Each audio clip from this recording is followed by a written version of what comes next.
The broadcast is now starting. All attendees are in listen-only mode.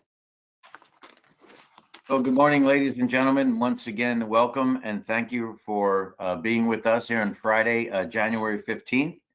My name is Len Dumas, Executive Director and Chief Operating Officer for the Northern California section of the PGA of America.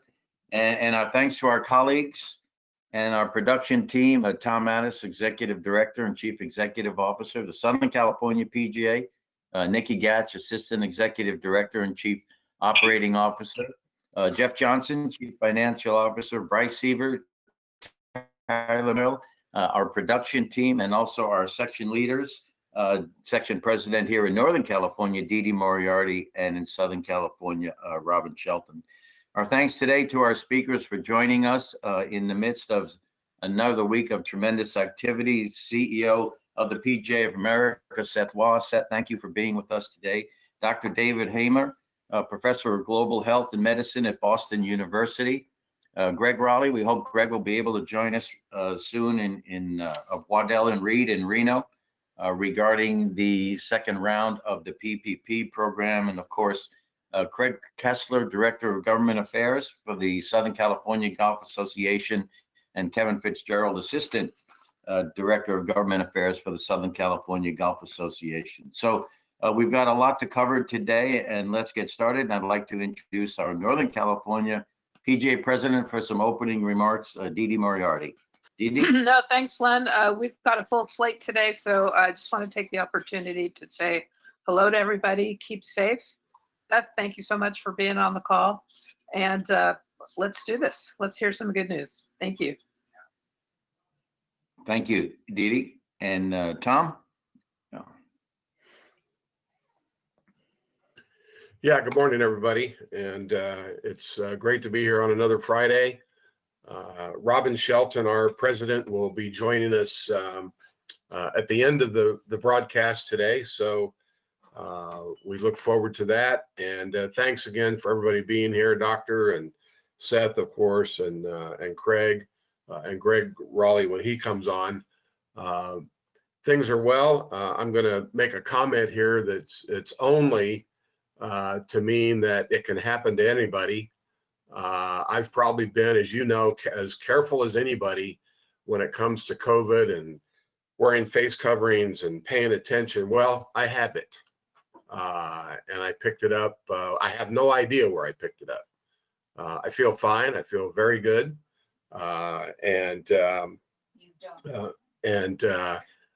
took another test yesterday. I talked to Riverside County Department of Health. They said I'm ending my quarantine period today, as a matter of fact, and everything will be fine. And the only symptom that I had that came close to being one of the symptoms is it's like I have a head cold, but nothing else. So my point of bringing this up is I guess you can never be too careful in what you do. I shouldn't say I guess, it's a fact. You can never be too careful in what you do. I have no idea where I got it because, again, I've been extremely careful, especially through the holidays. And but here it is. So, but I'll be fine, and I'll be back in the office next week.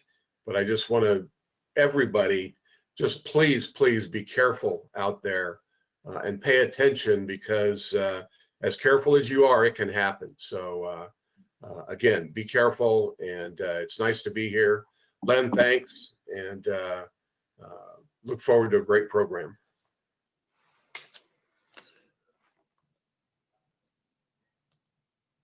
I think you're on mute, Len.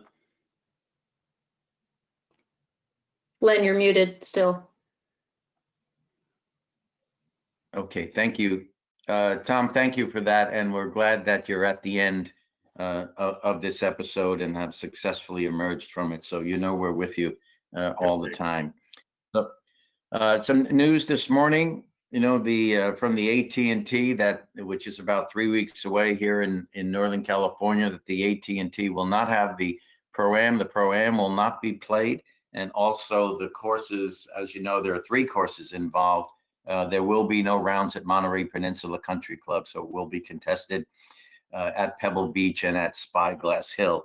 Also in Nevada, January 15th, today is the end of the order that Governor Sisolak put in place just about prior to Thanksgiving. I've not seen anything that the order has been extended, but there is news in Washoe County, which is one of the counties in our section, the Northwestern Nevada section, that seniors will start to receive the vaccine shortly as well. So that so far so good, and we're off and running. And with that, I'd like to introduce Seth Waugh, the CEO of the PGA of America. Seth, again, thank you for being with us. And as we look forward to the schedule, Seth, certainly there are some modifications underway, but yet we're still at it. And love your insight as to how we keep going. And we'll take the modifications as long as we're in business, up and running, because certainly the industry continues to thrive. Yeah, thank you, Len and Tom, and great to be with everybody again. Tom, thanks for that reminder. To a certain degree, I think you may have had the perfect crime. You got vaccinated without the vaccine, it sounds like. So I'm glad you're healthy and well, and God bless everybody out there. I couldn't agree more that we all still have to be careful. Let me start out with sort of the elephant in the room, and then I'll talk about the schedule, as Len said. And obviously, we made a very sort of important announcement and widely covered announcement on Sunday about the 22 championship. And there isn't a whole lot more that I can say that you haven't already read or we haven't already said, except that this was a decision that was made as it always is through the prism of our brand and our ability to deliver our mission. And we thought that contesting it over the would have put that brand and our ability to deliver the mission at risk. It was not done lightly. We realized the country is very divided, and roughly 50% of the country voted for each side, and so this had nothing to do with kind of personal opinions or choice, as much as it really was about our ability to not do kind of lasting and perhaps irreparable damage to our brand. At our core, as you all know, what you live every day is our brand and what it represents. And we obviously presented this to the board. The board deliberated, did a huge amount of diligence, a lot of thought, a lot of conversation about scenario analysis, and came up with the best decision that we could to perpetuate it. My job and the board's job and all of our jobs is to make sure that we're around for another 100 years or so, and we thought that the decision gave us our best chance to do that going forward. So I'm sure there's a lot of opinions out there. I've certainly heard a lot of them. We expected that, but please know that we're always thinking about our members and our mission, and everything we do is with that in mind, and that's what we did in this case as well. In terms of what I just realized my camera wasn't on. Sorry about that. Now I'm on, I guess. Look, I'm really proud of what we accomplished in 20 in terms of all sorts of things. The Back to Golf being one of them, our Golf Emergency Relief Fund, the fact that we sort of started and ended with the idea of getting everybody to the other side of the crisis, and how we dealt with making sure each section was reasonably placed, and then each member as well. We realized how much pain was out there and tried in every way we could to communicate as well as lend a hand where we could, and proud of how we led the industry in Back to Golf in terms of going to the CDC first and kind of creating safe and responsible ways to do it. And as a result, not just of our efforts, but of really all your efforts out there, obviously the game is in incredible shape, right? We've had this amazing golf boom, which we're all sort of exhausted from, but happy to have it. My personal perspective on what 21 is going to look like, it's going to be kind of a mirror image of 2020 in my view. If you recall, the first quarter of last year was sort of a very good time for the game. The show was incredibly well received, successful. We came out of it with a lot of momentum. The equipment companies, as kind of a canary in the coal mine rather, had a sort of a record year in the first quarter. And then obviously COVID hit and the world stopped, sort of going into the second quarter, and we're in, to a certain degree, on hold for the next kind of 9 months in an awful lot of ways as a society.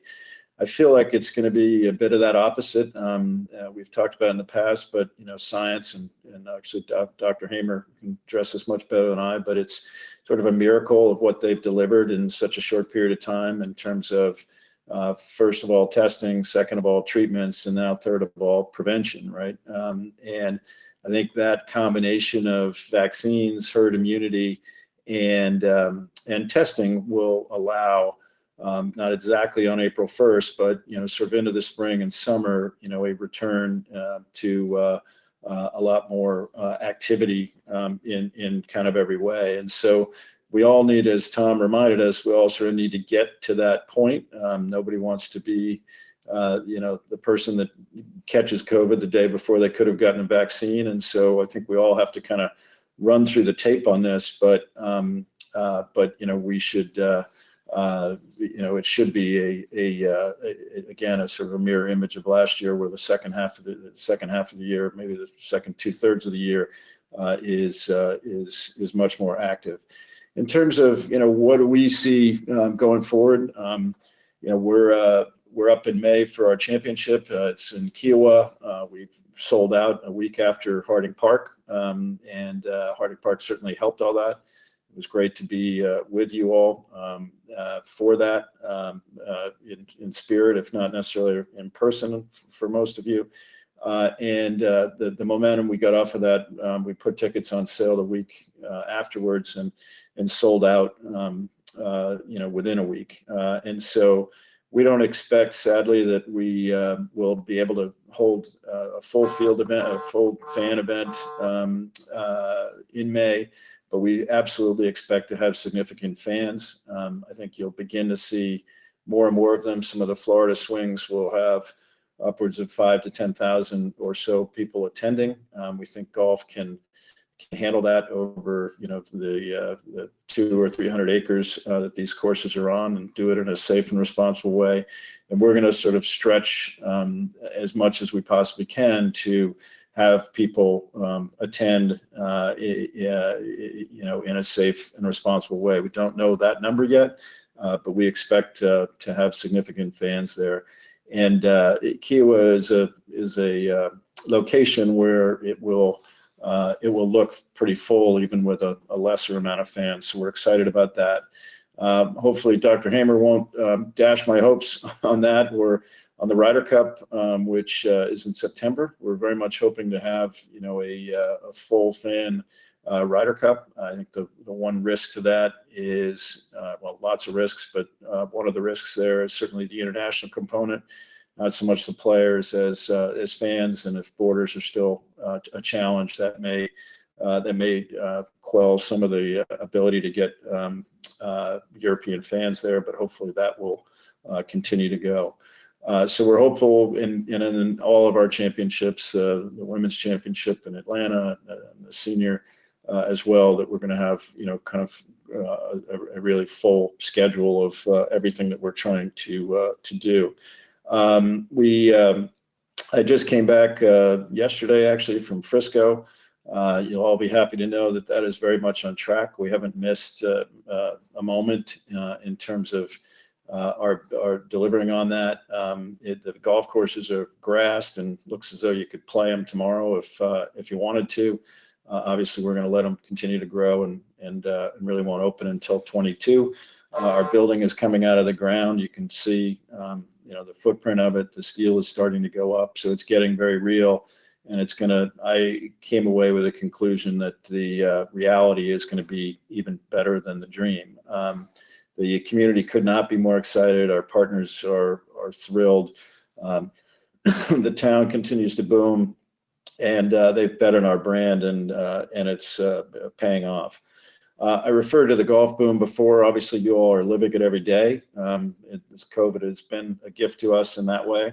And the challenge now is to make sure that we make this kind of a generational change in the game and growth in the game, rather than just a moment in time. And so we convened last summer. I called Jay Monahan at the Tour and Mike Wan at the LPGA and said, you know, we have a real opportunity here out of this to do two things. One is to make this a generational change in the game, growth in the game, and sort of made the challenge that, you know, let's assume Tiger, you know, came on the scene today. What would we do differently from what we did in sort of 2000 to make that a sustainable growth, as opposed to, you know, a sort of 10 minutes of fame kind of growth, and as well as how do we change the look of the game in the sense of, you know, really being more invitational. How do we have the game look more like the world, so the world could behave a bit more like the game? And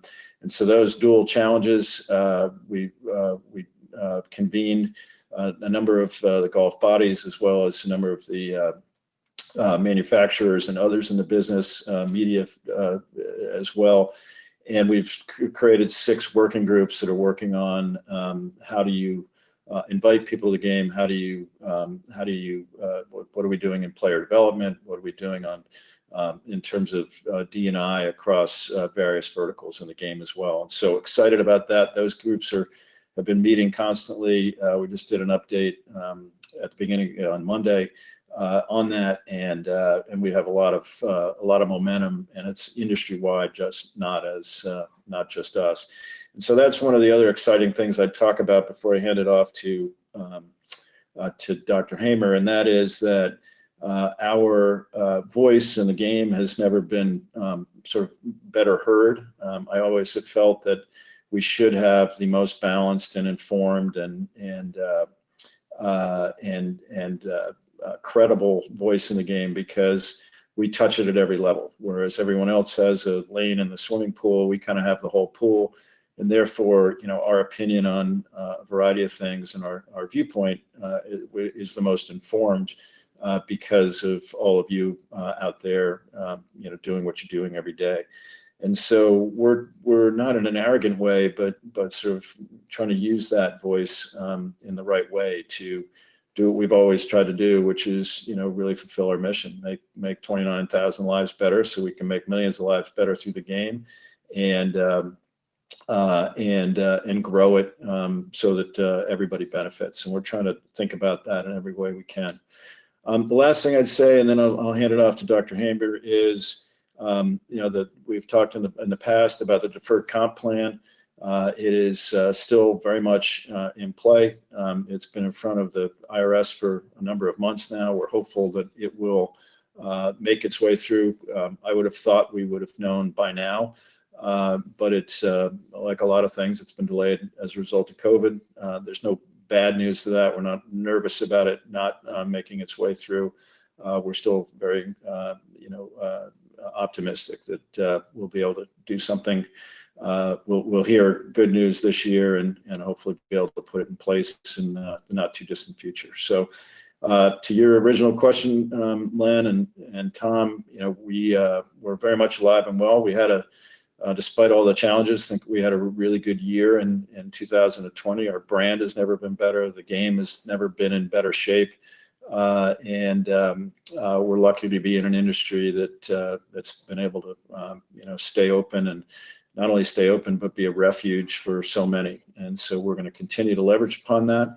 We're going to bring the industry in and continue to grow this thing, and we will have a much more normal championship season, and therefore much better platform to continue to advertise the value of the PGA professional and all that we do every day. So thank you for having me, and I'll hand it off to my friend and colleague, Dr. Hamer from Boston University.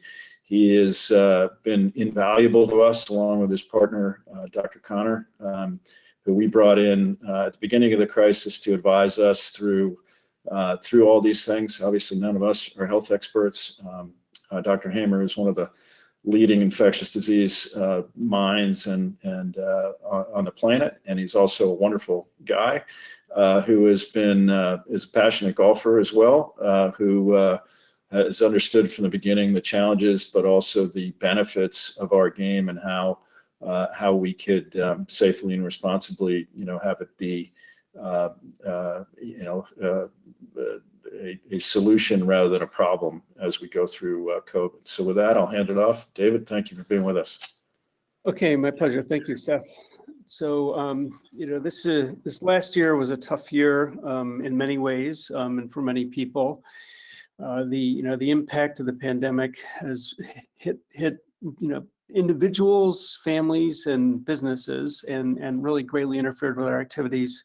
The PGA was able to successfully organize a return to golf playbook that we had some input into, and I think it was a lot of thought went into that to allow, as Seth has said a few times, to sort of safe, responsible golf. And that really, I think that despite the changes in the way things had to be done during the course of the year, things were done in a safe way, and there really have been no repercussions. And if you look at other sports, sort of recreational hockey, football, baseball, I mean, they've had outbreaks among players. They've had a lot of challenges. They've had to operate in a very tight bubble and when they did, they were able to be successful.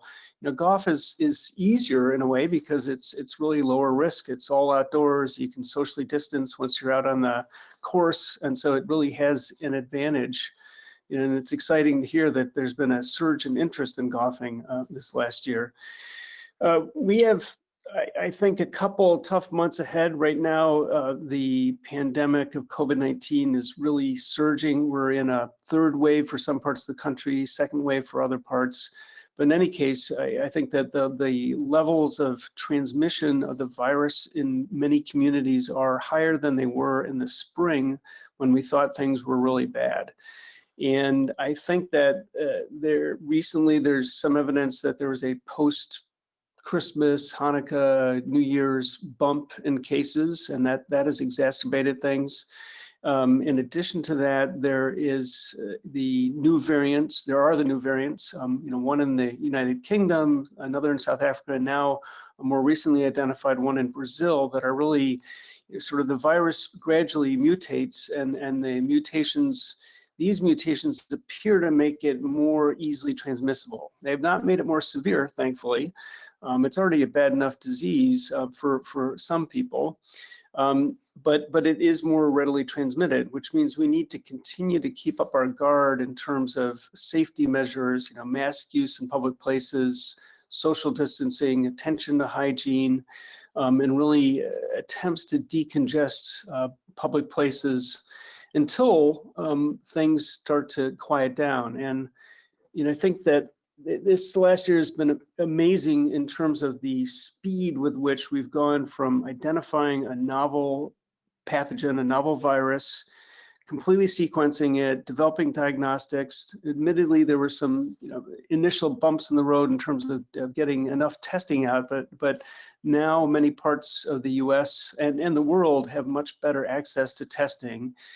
And that really has been important to identify who's infected so they can be separated from other members of the community to stop transmission. But in addition to testing, we've gone from a new pathogen to having a vaccine in less than 12 months. And this is absolute record time. I mean, this usually takes 5, 10, even 20 years to get to the point of having a successful vaccine. So this is a testament to science and collaboration and sort of all the energy that's gone into it. The vaccine scale up is happening. It's happening fairly quickly. I think that under the Biden administration, it's going to accelerate even more. It's quite exciting to see the sort of the intensity with which it's happening. I received my first dose of the vaccine about 2.5 weeks ago. And I was sort of lower down the tiers because there's been a lot of prioritization, but now it's starting to move into older members of the population, including those with underlying medical comorbidities, and I think, and then essential workers. And as we get through those groups, then it's going to work its way to the broader public, including young adults and eventually children, although the vaccines have not yet been fully tested in children. But in any case, the pace of the scale up is excellent. I think it's going to be even better over the next few months. One of the challenges is vaccine supply in addition to logistics. And I think a lot of efforts being made by both Pfizer and Moderna to accelerate production of the vaccines for the US as well as European market. I think we're going to have a couple tough months, though. Hospitals are, at capacity in some parts of the country. In Southern California, for example, has been really struggling even to have sufficient supplies of oxygen for management of patients. There are places where intensive care units are fully sort of utilized and overflowing. And I think we've got a few more months before that really starts to quiet down. And during that time, there will be greater distribution of vaccine. That's going to help. But then we're going to get into the spring and sort of the seasonal change with the people having the opportunity to be outside more, golfing and doing other outside activities, but really limiting the potential for indoor transmission to some extent. So my sort of vision of what's going to happen in the next few months is, January, February are going to be a little bit tough. March is going to start to loosen up. The vaccine scale-up is going to continue to march forward during that time. And by late spring, summer, I think that we'll have fairly good level of coverage, not full coverage, but a reasonable coverage of the vaccine around the U.S. But I don't think we're going to be able to fully let our guard down against the virus until perhaps the fall or late summer, fall. And even then, one of the challenges with this, what we know now about the vaccine is it prevents about 95% prevention of disease, that is symptomatic infections and severe disease.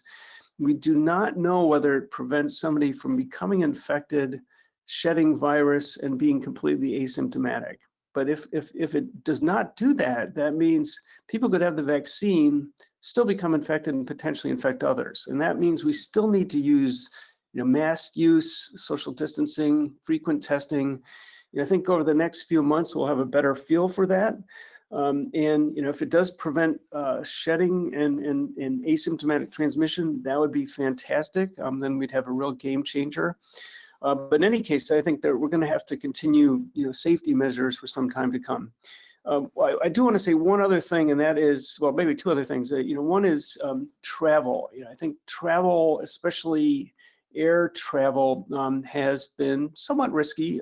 Short flights where you can wear a mask and have distancing in the airport and boarding and so forth, and then a mask used for the full flight. Those should be relatively safe, but long haul flights, there have been a few outbreaks of COVID-19 on flights, and we need to be really cautious with that. There are now increasing restrictions on travel, including mandating starting January 26th, anyone flying into the United States has to have a test done within, I think, 72 hours of departure. And they're going to be checking for that at airports. I think that's a helpful measure, but we need to we'll still need to have quarantine on arrival, testing on arrival. My hope is that all these restrictions will start to ease up by the summer, and that it'll be easier. So by the time the Ryder Cup happens, for example, it should be easier for Europeans and others to come to the tournament. So I'll stop there. I mean, I actually do want to say that for the Kiowa tournament, that we're hopeful that it can be pulled off, but with a smaller number of people than originally planned. I think that we're moving towards being in a much better place by the spring, and that should help facilitate that process. So in summary, we've got a couple tough months ahead, but I think with the vaccine and enhanced testing, and then just sort of the natural evolution of seasons that can help reduce transmission, we should be in a very good place by the summer. Thank you. Dr. Heyman, thank you. And thank you so much on behalf of our industry and our profession, actually, for your cooperation and work on the Back to Golf guidelines. So we appreciate that, because that served as a model when we went to our local health officers and legislatures to discuss the recreational aspect of golf. And here are the protocols that we're going to implement in getting us open. So our thanks for that. Dr. Heyman, just in reading, and when you talked about the variants, that the current vaccine might work or assist or be a defense against those variants as well. Is that the case? The initial evidence, Pfizer has been looking at this in particular, it suggests that the vaccine will continue to provide protective immunity against these variants. But it does raise an issue, and that is we need to be doing sort of regular sequencing, like full sequencing of virus over time to see if it evolves so far away that the vaccine will not protect. I mean, that would be sort of a disaster in a way, but so far that has not happened. Okay, thank you, Dr. Heyman. And when you referred to long haul flights, again, short flights, okay, long haul, let's still be careful. Well, let's still be careful every day, right? As you mentioned, do you consider the long haul to be international flights necessarily, or how about coast to coast here in the United States? You know, coast to coast in the U.S., you end up with a 6-hour flight. That's a fairly long flight. I mean, I think any flight where it's long enough that you want to take off your mask and eat and drink on board. I mean, the airflow, the air systems in flights are really excellent. There's a good amount of air exchange every hour. They go through HEPA filters. There's an introduction of some fresh air, all of which is good to help sort of pull virus out, but there's still a risk. The flights where there have been outbreaks have tended to be flights that have been 10, 12, 14-hour longs, like real long flights. The most recent one was one between Dubai and New Zealand. And there's clearly an outbreak on board the flight because they sequenced the virus for, I think, 6 people exposed to one person. They were all infected with the exact same virus. So I think the really long flights are probably higher risk. There may be some risk for a sort of transcontinental flight within the US. But shorter flights than that, I think, present relatively small risk. And again, it really is a function of what people are doing on board the flight. I mean, if you're able to have some degree of distancing, clean the area around you, use good hand hygiene, and keep a good tight-fitting mask on your nose and mouth, and use that for the whole flight if possible, that will reduce one's risk to a very, very low level. Yeah, this is Tom. I have an example. I think it's a pretty good example. My son works in Vietnam from time to time, and he left on December 28th. He had to have the test within 48 hours of when he left. So he did.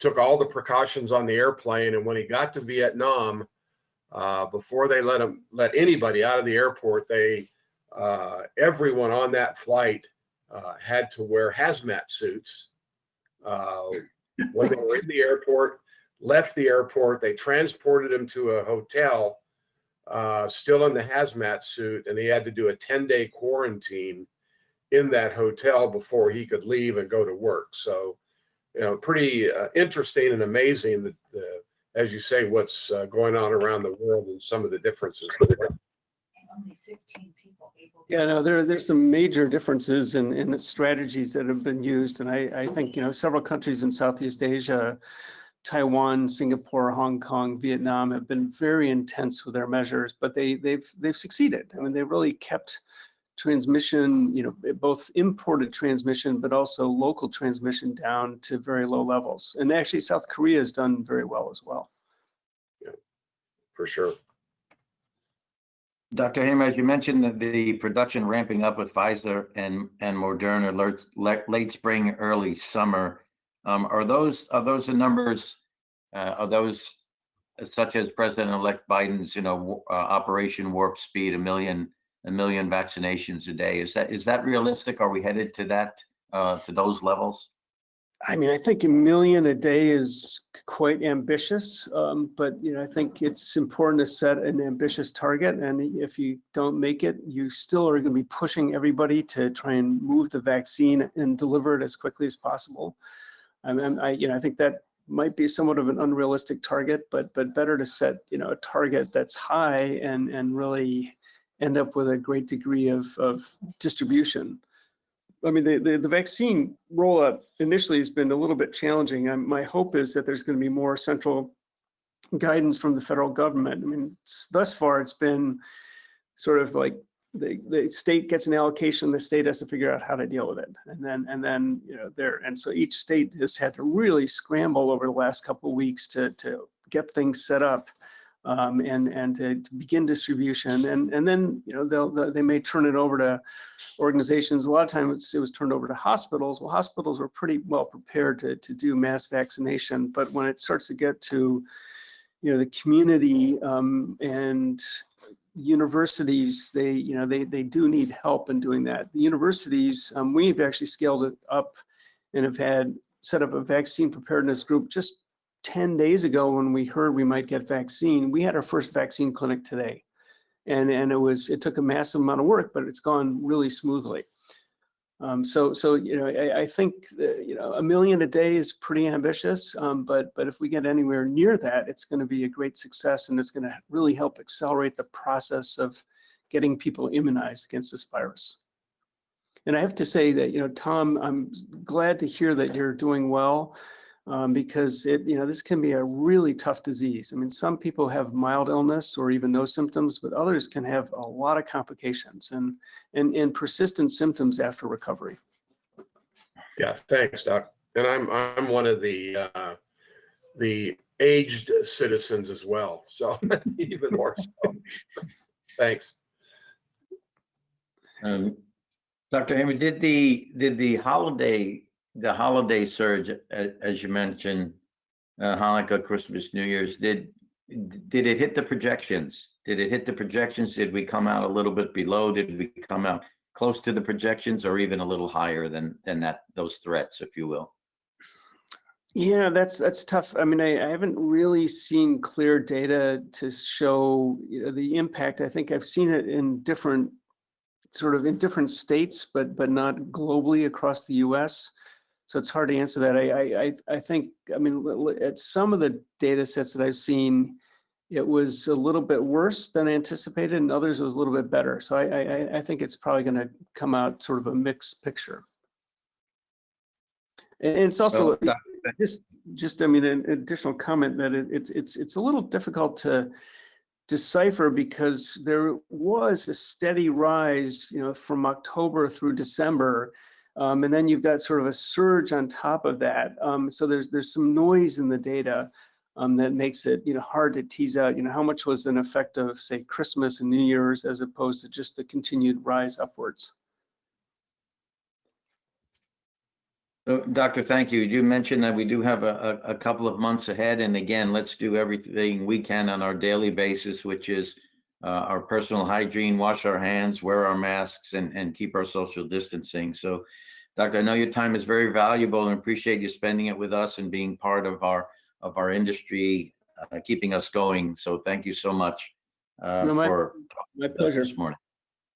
My pleasure. Thank you. We do have, Nikki, I believe we do have a question for Seth. Is that correct? We do, Lynn. We actually have two that have come in. Seth, if you're still available. I sure am. Okay, thank you and good morning. What are you seeing nationwide as far as PGA employment? While golf is booming overall, tourist areas, notably Hawaii, are struggling. Any comments on that? Yeah, it's a great question. I think the boom has happened in private clubs for sure. Has happened at public courses.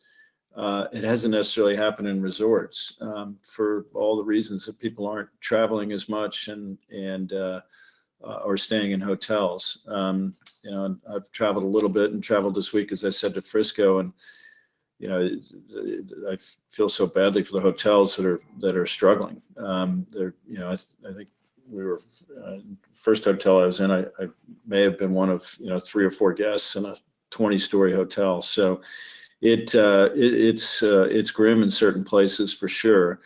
In terms of employment, you know, the places that are busy are definitely ramping up in terms of you know, employees.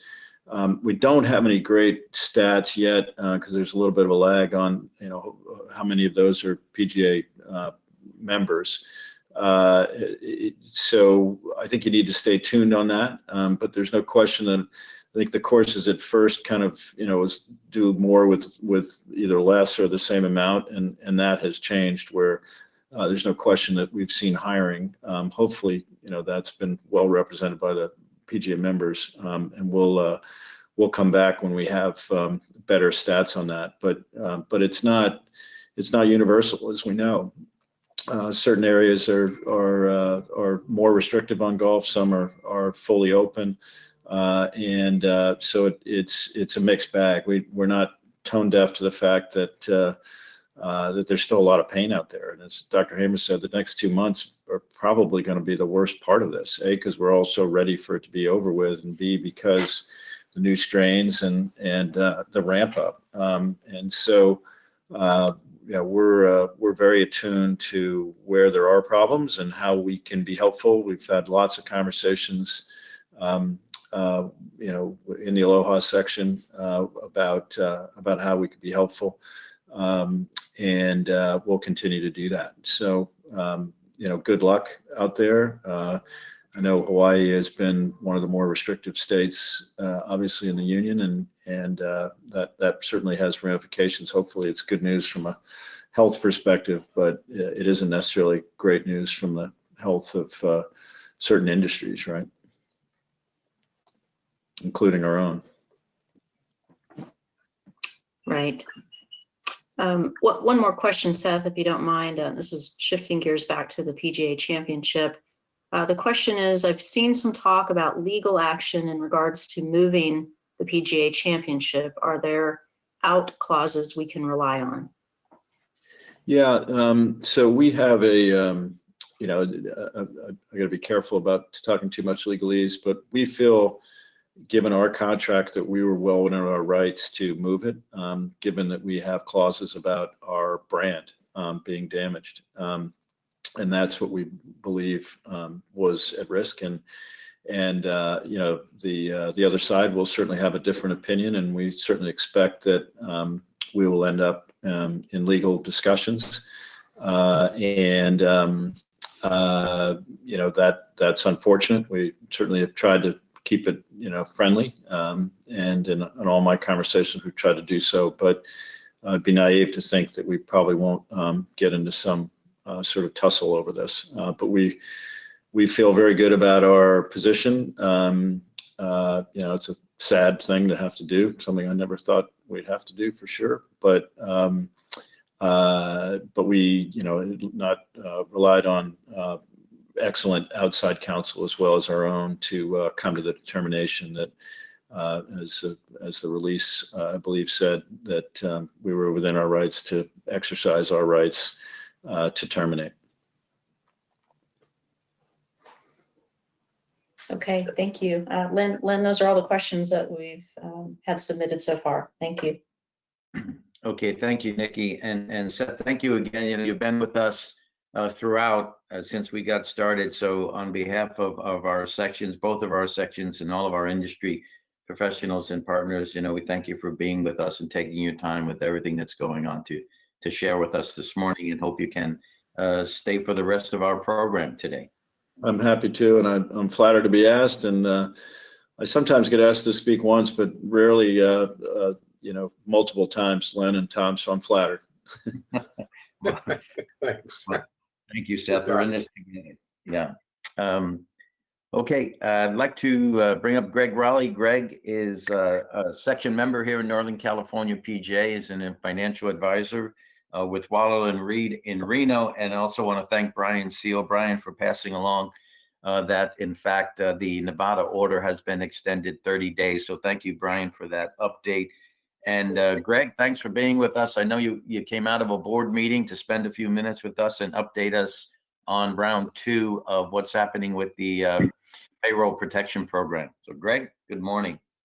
Good morning, Len. Good morning, everybody. Seth, I feel your pain. The fact that I got asked to come back and do this a second or third or fourth time is not normal. So it's nice to be invited back. Thank you, Len and Tom and everybody on the call today.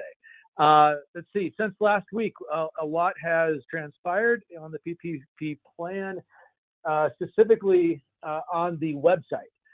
For those of you who were on last week, the website is sba.gov. Get on there, and the first homepage has a link right to PPP, COVID-related funding programs. What's come out is they've basically added a second round of PPP loans available. And what there is some discrepancy in the first, as it was coming out, whether or not you would be able to access this program if you didn't access it the first time. Well, they've actually broken it out. So you can see if you go on that site, there's a first draw PPP for those who haven't done this yet and didn't do it in the first go round. And there's another section for second draw PPP for those who got into the program and need to do it again and qualify for that. And to qualify for that, generally a small business, I think it's less, I might misspeak here a little bit, but I'm going to be close. Less than 500 employees. It's actually, I think it even dropped to under 300 at this point.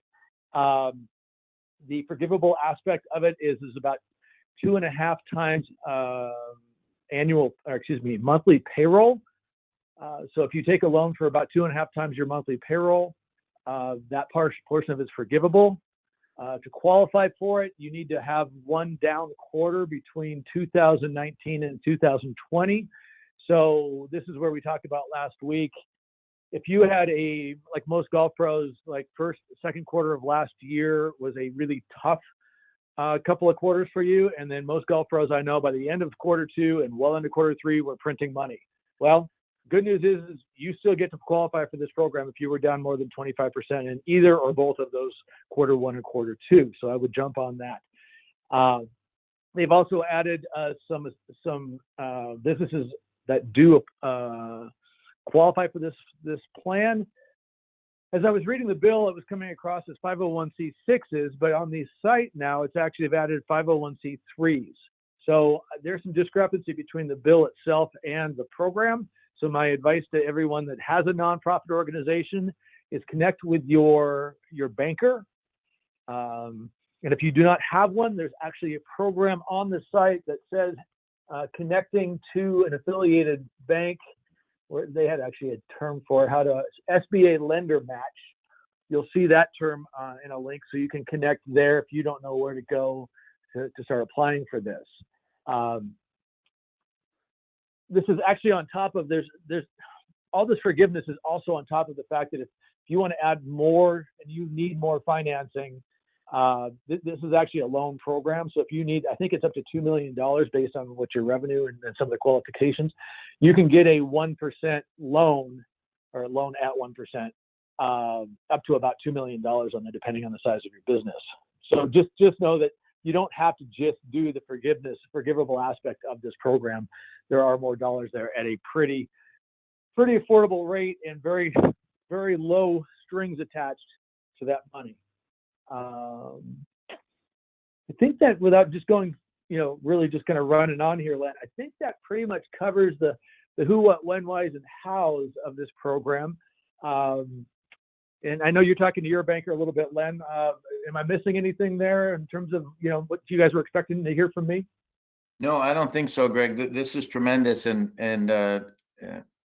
part and parcel with the discussion you and I had yesterday. So here's the website, Greg. Thanks for posting that, sba.gov, and some key things to know, right? That this is the forgivable portion is 2.5 times the monthly payroll. We need to have suffered a 25% down in 1 quarter from 19 to 20. And then I see the link to the lender match, very important as well for those that might not have a relationship or otherwise, that there's an opportunity to connect with a local with a local bank. And we have the inclusion, importantly, of the C6s, which is most of the sections, the chambers of commerce around the country, and certainly the PGA of America itself. And as you say, the C3s are now involved in there as well. So I think, Greg, if I remember correctly, the forgivable portion was pretty high. So what I'm getting at is, for those that did draw on the first draw, would they have any limitations to reapply in the second draw? Based on what it says under the second round of PPP, the answer is no. Other than it's just within the same limitations of the first go round. The only difference is this, if you have a, and some of us might be running resorts out there that have accommodation and food and beverage operations. So you might qualify under that to actually pick up 3.5 times payroll. They carved out an exception on the second go round for accommodations and food and beverage operations. So for those of you who may have the ability to qualify under that category, keep an eye out. You might be able to increase the amount of forgivable loan that you can take. Greg, I see it looks like that the program will open on January. Oh no, it's already, applications are already being accepted. Is there a deadline? Is there an end date to file? I think I saw it in March. Yeah, it says that you can apply for it first until March 31st, 2021. I would guess that would be the second for the second as well. Okay, Greg, that's a great update. Thank you for that. And I think we have one question, Nikki. Yeah. Yes, thanks, Lynn. One question, Greg. Can independent contractors apply and or receive any support through this program? I would say they did on the first go round. I had some 1099s that did and applied and were successful at it. So my suggestion is to go ahead and talk to your banker, especially if you did it the first go round. If not, get onto that lender match if you don't have anybody. Essentially, there's what you see on here, and then there's what, like Len or myself talking to our banker, gets in real life. And as much as I can talk theory and what's going on in front here, at the end of the day, my best advice to everybody in the room is talk to your banker and see if you can apply and get input from them. That's going to be your best source. And if in doubt, give it a shot. The worst they say is no. Yeah, this is Tom. We read in our local paper yesterday, there was a list of businesses that can apply, and independent contractors were listed with the rest, and that was yesterday.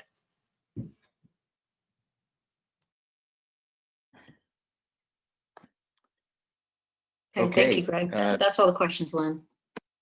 Okay, Nikki, thanks so much. Greg, thank you. Thank you for, taking your time, for jumping out of the board meeting to be with us this morning, 2 weeks in a row. We'll stay close, you know that, and keep you busy, and you keep us informed. So much appreciated, Greg. Thanks, everybody. Be safe. Okay, and certainly no shortage on legislation.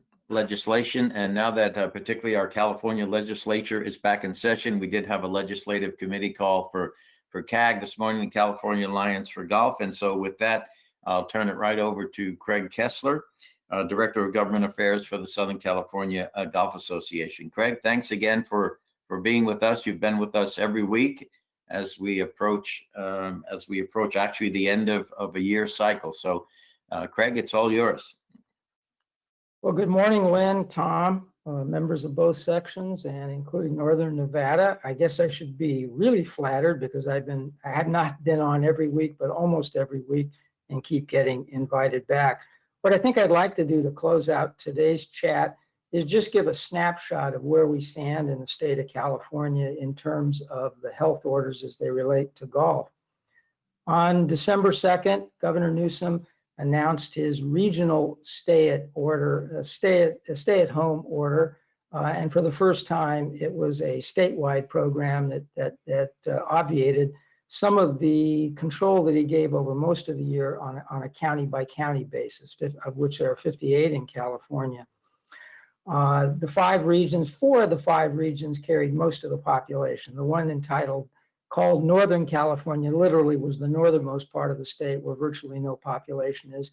And that region, I don't believe ever was on the regional stay-at-home or the protocols of the regional orders. And those protocols kicked in whenever the intensive care unit capacity of the counties taken together in each of the regions dropped below 15%. And the way the protocol operated was for a minimum of 3 weeks. Those rules stayed in place, and then they're to be reviewed on a week-by-week basis, usually twice a week. The formula for figuring out what that means in terms of 15% ICU capacity is way too complicated, way above my pay grade in terms of understanding.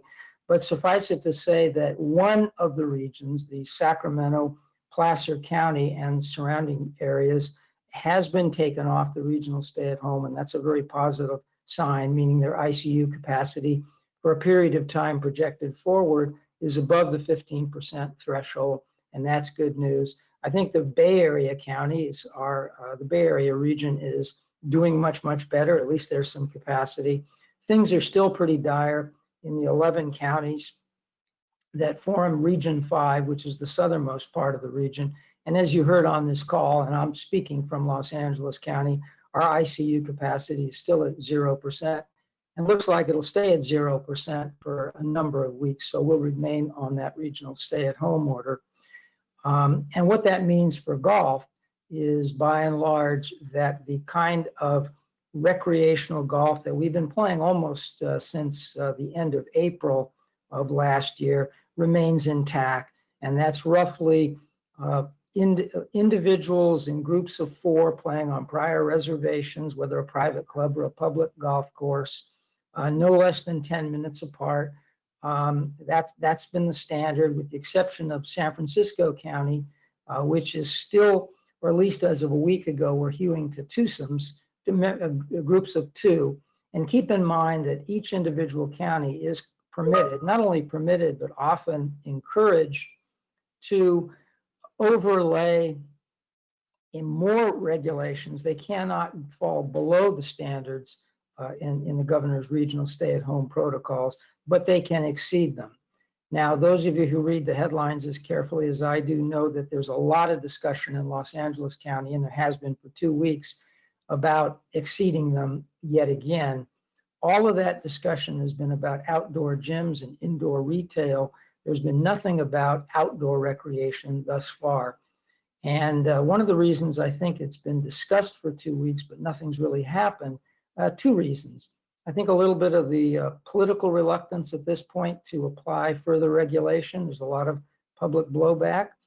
And the second reason has to do with the lack of a correlation or a causal connection, or some kind of what I would call empirical relationship between some of those things that we have the capacity to cut back on, outdoor gyms, indoor retail, and what really caused the Thanksgiving spike, and what may or may not have caused a Christmas and New Year's spike. We're not really, there's no evidence of that so far. And a lot of the evidence is that Thanksgiving so scared everyone in the state of California that we behaved a lot better. By behave, I mean we hewed much more to the rules of not getting together in small social groups in people's homes with strangers. And that seems to be the source of most of the transmission. So the weather is spectacular in this state today, particularly in the southern half. And the golf courses, as you heard from Seth and others earlier today, the evidence is pretty clear.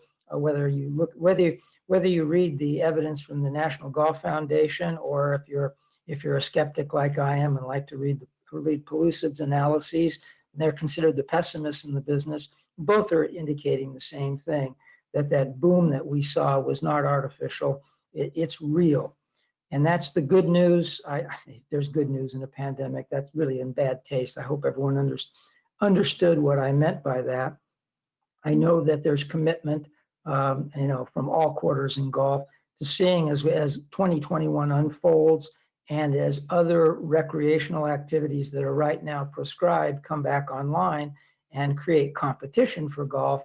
I know that I think we are resolved to work together to retain as much of that boom as we can. We won't retain it all, but I think we can retain a substantial portion, and that's the good news. The bad news in that, And it's a piece of news that I almost wish I could, I hope is something that's on the radar screens of those 6 major organizations that Seth referred to. And it's something you see at the ground level, and it's particularly something you see if you're not just in California, but if you're in any of the urban environments across the nation. And that's something that I've been reaching out to those environments in other states and in other state and regional golf associations to get their take.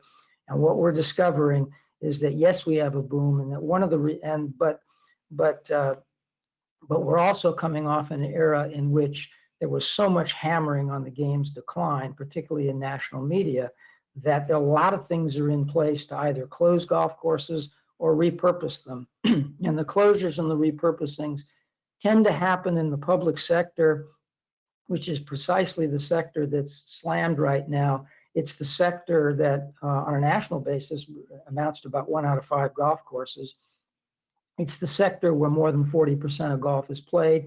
And we think roughly about, 90% of all those growth programs that we operate, whether they're First Tee or Youth on Course or many of the local and regional, and they come out of PGA sections and amateur sections throughout the country. That's where those programs labor, and that's where the future growth down the pipeline has been coming and is going to continue to come. And so if we are repurposing those kinds of facilities into a lesser category, or we are closing them, keep in mind the costs are so astronomical to purchase property and rebuild a golf course. We are not in one of those industries that have extreme flexibility in terms of ratcheting back up when demand spikes, and then being able to pull back a little bit when the demand goes down. Or as put in simpler English, once those golf courses and those profiles close, you can kiss them goodbye practically in perpetuity. So the good news is we have all this interest. The bad news, what are we going to do with it? And I'm speaking again from Los Angeles County, where the preeminent complaint in the industry is you can't get a tee time. And literally in these municipal systems that have these electronic internet reservation systems, the greatest complaint is that they open up, let's say, I'm just using a hypothetical time, at 6 in the morning, and I logged on before 6:01 and everything was literally closed down. So that's something we need to anticipate and to contemplate moving forward. All of this is well and good, but if we don't have comprehensive strategies to ramp up the case for the social and in this case, even the business utility for those golf courses, because keep in mind, and I'll close with this has been a long and extremely informative session today, I might add, that again, I'll repeat something that I shared last week. What makes golf so perfectly suited for life in a pandemic is that rough 1.3 human beings to 1 acre of open space ratio. That makes golf just about the safest outdoor activity maybe that you can do in a pandemic, and particularly because you're never closer than to 3 other persons, and if you can't socially distance from them during a round of golf while wearing a face covering, shame on you. It's the easiest thing in the universe to do, far easier than any of the other parkland or recreational activities for which there isn't a tight control on access. There's a tight control on a golf course because the ways golf courses are, because we charge for them. You don't charge on trail systems or on parks or on beaches or any of those things. So the attendance can spike up out of control at any time of day, and it becomes very difficult to socially distance. It is easy to socially distance, and it's easy to monitor, and it's easy to guarantee when speaking with public health officials, as I have done oftentimes. But again, having said on that 1.3 to 1 ratio is also our Achilles heel, because if you're in urban America, and in the state of California, urban doesn't just mean literally the cities themselves, but the suburban areas, and it extends on into the exurban areas. The competition for the land is so fierce from other recreational groups, from open space advocates. Environmentalists are very good at lobbying that. But also as we get into acute problems of affordable housing, homeless problems, which is just exploding in the state of California, and I suspect in many other places that fit our profile.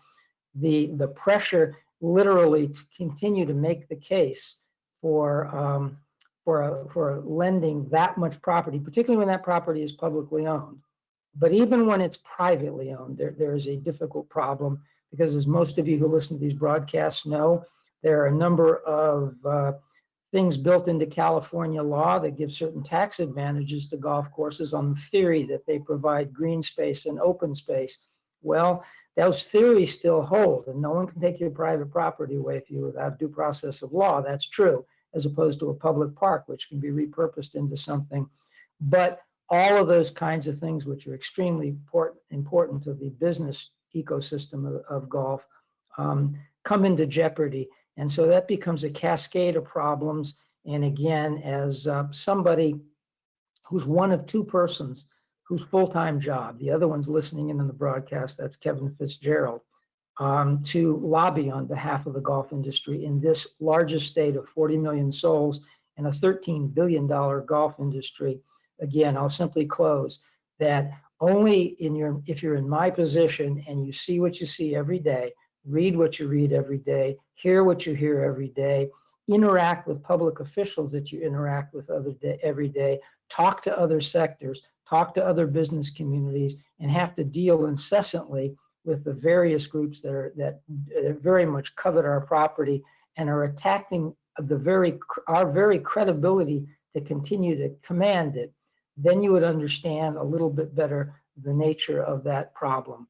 So that is something, if I went into it in great detail last week, and I hadn't intended to this week, and I'll probably continue to do that, because my fear is that there are so few persons who are on the ground where golf is played and practiced, and has to deal with city halls and halls of administrations and special districts in water and state legislatures on a regular day-to-day basis, and makes it his business to read the agendas of various public agencies and keep a close ear to the kinds of groups and the kinds of people that come and speak to agenda items and speak on public comments and read what they focus in there. I'm going to continue to be, even if it's a voice in the wilderness, I'm going to continue to be a strong voice for sharing with you that we have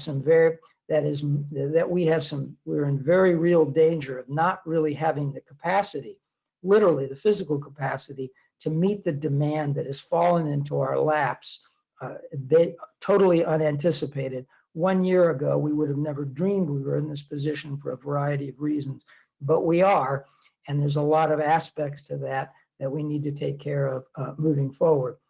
And with that sort of snapshot, sort of an all over the map snapshot, I'll just say thank you again. I'm deeply flattered for continuing to be asked back to these broadcasts. I don't come from a PGA section, but I spend so much time with both of them in this state, I feel a little bit joined at the hip.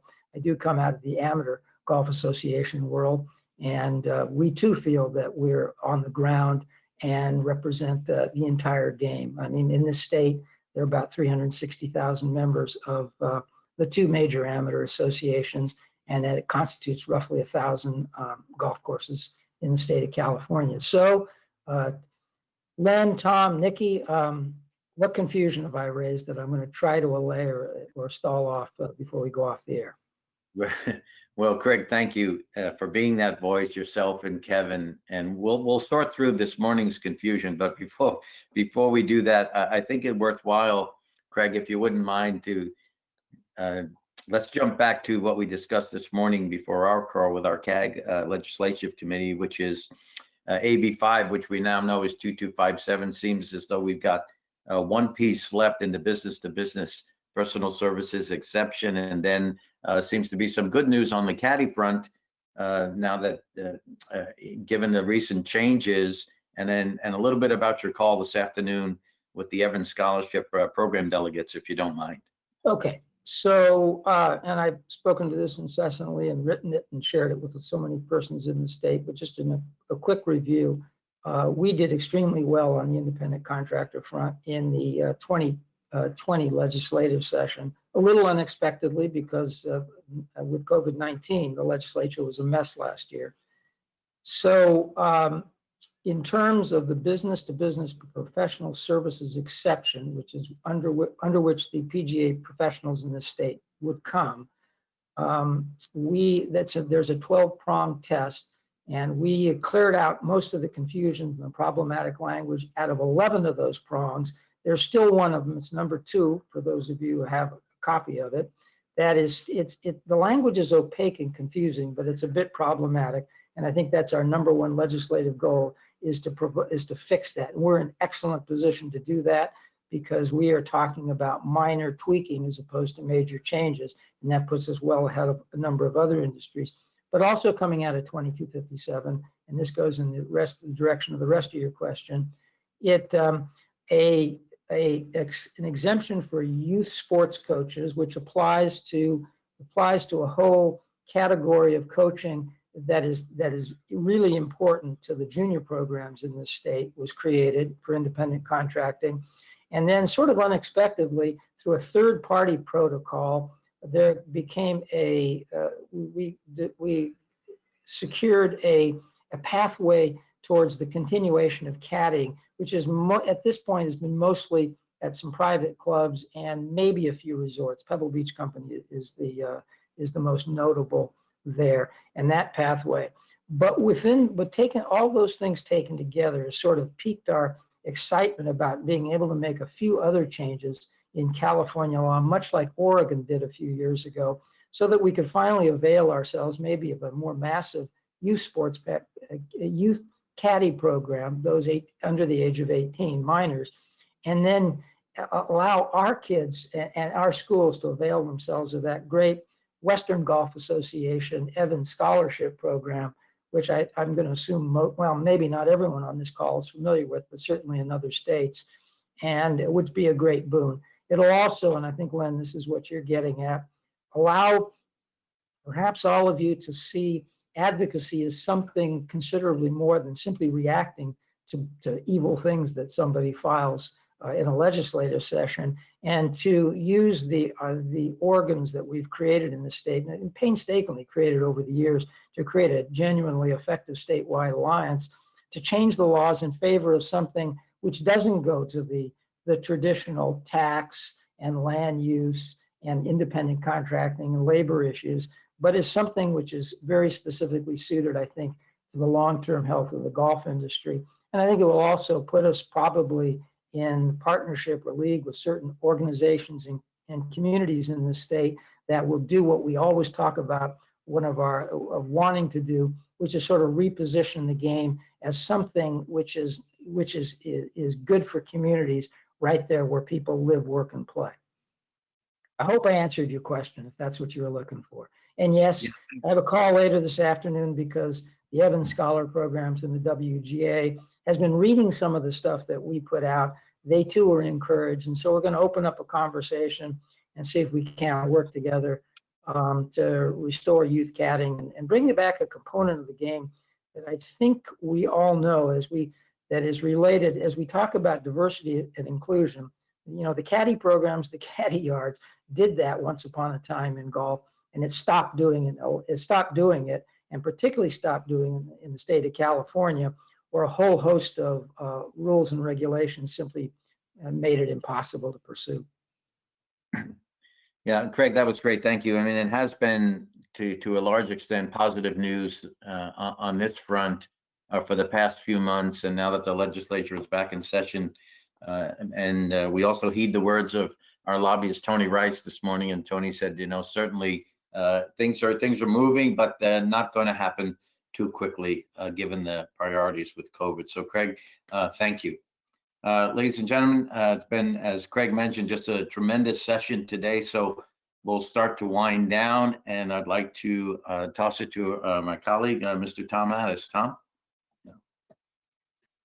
Yeah, thank you very much, Len. And thanks to everybody. Thanks to the doctor, Greg, Seth, of course, and Craig as always. And Craig, you represent all of us very well. So thank you very much for that. And everybody Be safe out there. We're looking forward to a couple weeks. Another chat. Just to remind you, we'll be back on at 10 instead of 9 on the next chat. And we look forward to seeing everybody. And Robin Shelton, our president for the Southern California PGA, would like to say a few words. Robin? Hey, thank you, Tom. Thank you, Len. You know, I think these things are so cool, and we're so fortunate to have, you know, our executive director of our CEO of our national organization be on it, but so fortunate to have Craig and all his contributions. And, you know, something that I took away, which I hadn't thought about, is just, you know, golf, we're able to regulate where parks and trails can't, as far as how many people and spacing. So, you know, it makes it even more safe. So Craig always has great information and a great perspective. So hope you all are finding these chats and these information sessions enjoyable and helpful. So thank you all for being here, and look forward to talking and seeing everybody again in 2 weeks. So thanks, everybody, and have a great week. Thanks, Robin. Len? Okay, thank you, Tom. Thank you, Robin. Good to hear your voice. Hope you're well. And you're right, onward we go. And our Northern California section president, Dee Dee Moriarty. Dee Dee?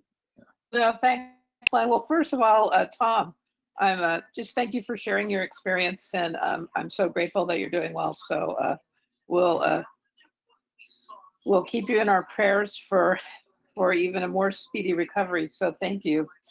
Basically, we had a great session today. Thanks to Dr. Hamer, Greg, Craig, Seth, thank you for being here.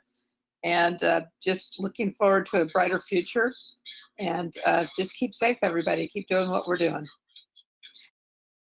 Thank you, Dee Dee. And Tom, you just keep getting better. Nikki, Jeff, Caitlin, Bryce, Tyler, thank you for getting us on the air. And as everybody has mentioned, we're so grateful and fortunate to be able to have Seth this morning, you know, our CEO of the PGA of America, certainly Dr. Hamer, who's been with us working on the Back to Golf guidelines and his insights and being on the front line now, and Greg Raleigh, also, and Craig and Kevin, who've been with us throughout for keeping us informed on some very, very important ever-changing issues. So ladies and gentlemen, as we've said and stressed, and for ourselves as well, and Dr. Hamer said it, remember to keep our distancing, keep up our hygiene, washing our hands, and wearing our masks, and we can go a long way to combat what's left. So as Tom mentioned, please join us. Right now our plan is 2 weeks from today. That'll be the 29th of January, and back to 10 a.m.